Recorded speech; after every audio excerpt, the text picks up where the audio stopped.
Praise the lord. ద్వితోపదేశకాండం 5వ అధ్యాయం 6వ వచనం. దాసుల గృహమైన ఐగుప్తు దేశంలో నుండి నిన్ను రప్పించిన నీ దేవుడినైన యెహోవాను నేనే. ఆమేన్. ఇంగ్లీష్ బైబిల్లో యెహోవా అని ఇక్కడ హెబ్రూ పదం ఉంటుంది. అది ఏంటి అంటే ఎలోహిం.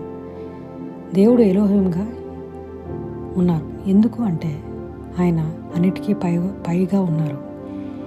అన్నిటినీ సరిచేయగలిగే సామర్థ్యం కలవాడు, శక్తివంతమైన దేవుడు. అలాగే తీర్పు తీర్చేది కూడా ఆయనే. ఏది మంచి ఏది చెడు అని, ఏది మంచి దారి ఏది చెడు దారి అని మనకు చెప్పేది ఆయనే. ఎలోహిం అంటే ఇంకా తెలుసుకోవాలి అంటే మనం దాని అర్థం, వైద్యుడు ఎలాగైతే కత్తులతోనూ తన పరికరాలతోనూ మన యొక్క శరీరాన్ని చీల్చి దాంట్లో ఉన్న భాగాలను సరిచేసి తర్వాత దానికి కుట్లు వేసి దానికి ఎలా అయితే ఆ గాయాన్ని మానుపుతాడో, అలాగే దేవుడు కూడా ఎలోహిం అనే ఈయన